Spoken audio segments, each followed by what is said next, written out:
औज़ुबिल्लाहि मिनश्शैतानिर्रजीम बिस्मिल्लाहिर्रहमानिर्रहीम। नाज़रीन इकराम अस्सलाम वालेकुम।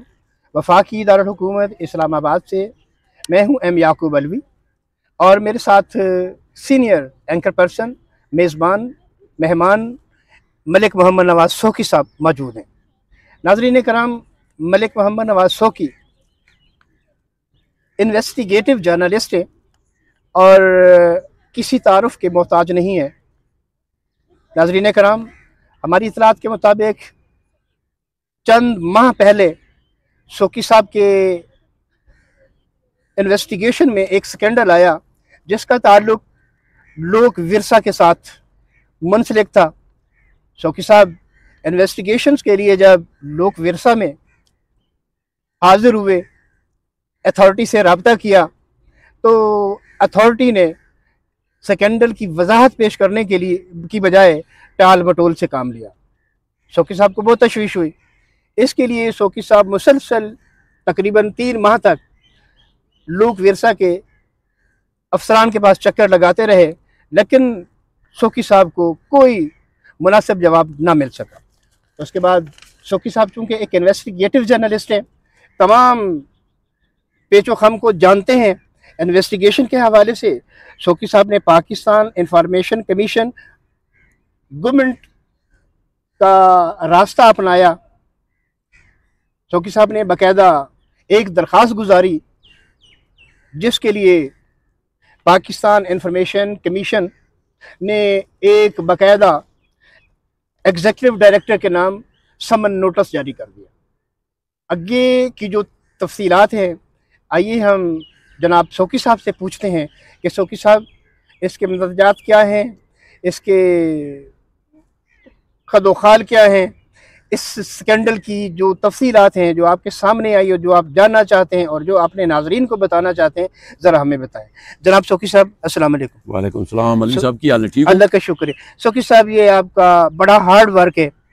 आप जिस स्टोरी को भी हाथ डालते हैं, जब तक उसकी तह तक ना पहुँच जाएँ उस वक्त तक आप आराम से नहीं बैठते।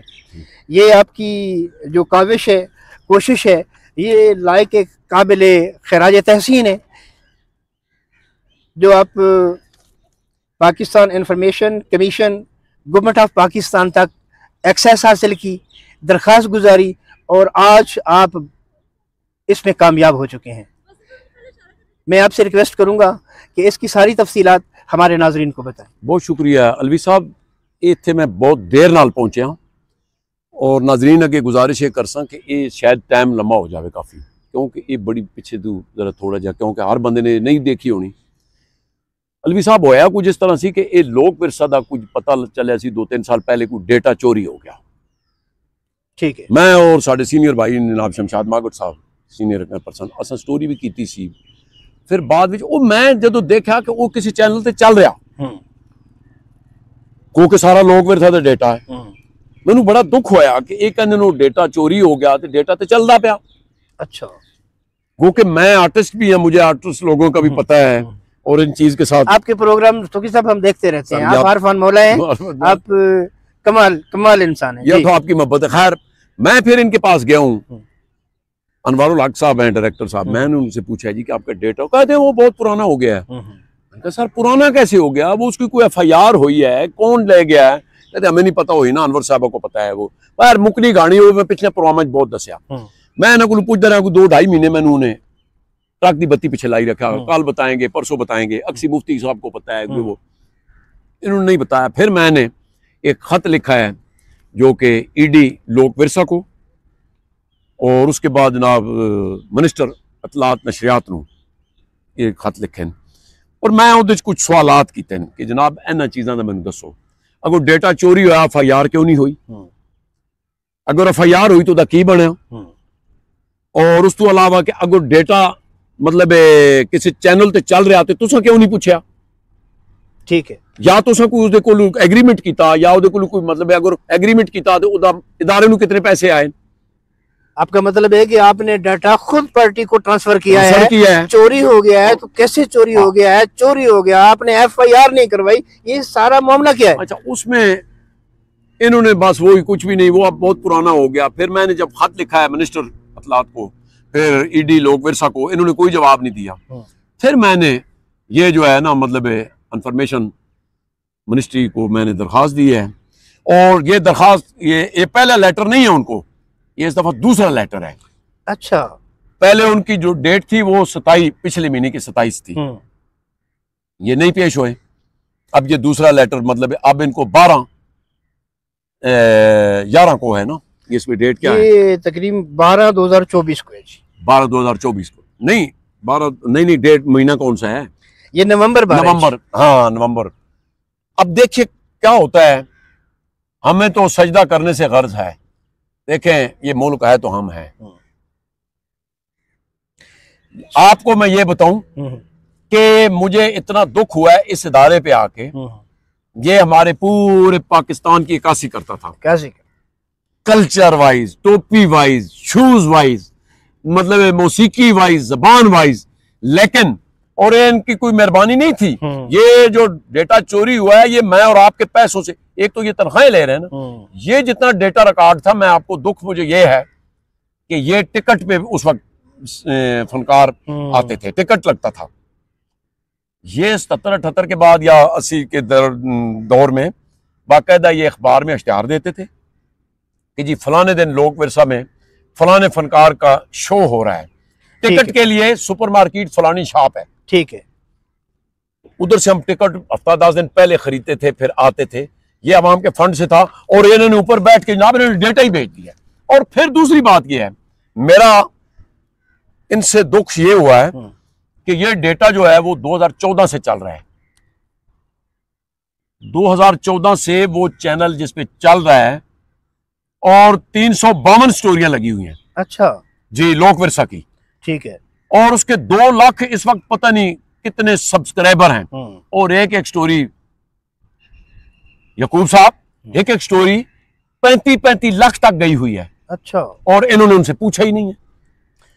फिर इस इदारे को तबाह करने का क्या तरीका है? और अब सीडी का कहीं दौर है, किसी जगह पे सीडी की दुकान है, मतरूक हो गया, खत्म हो गया, खत्म हो गया, खत्म हो गई। अब ये सीडियां बेच रहे हैं।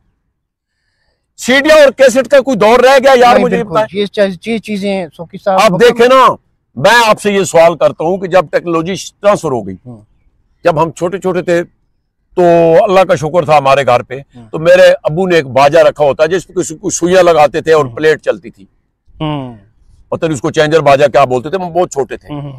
उसके बाद फिर रेडियो आ गया, रेडियो के बाद फिर कैसेट आया, ठीक है, कैसेट के बाद फिर सीडी आ गया, ठीक है, सीडी के बाद यूएसपी आ गया, यूएसपी के बाद फिर मेमोरी कार्ड आ गया।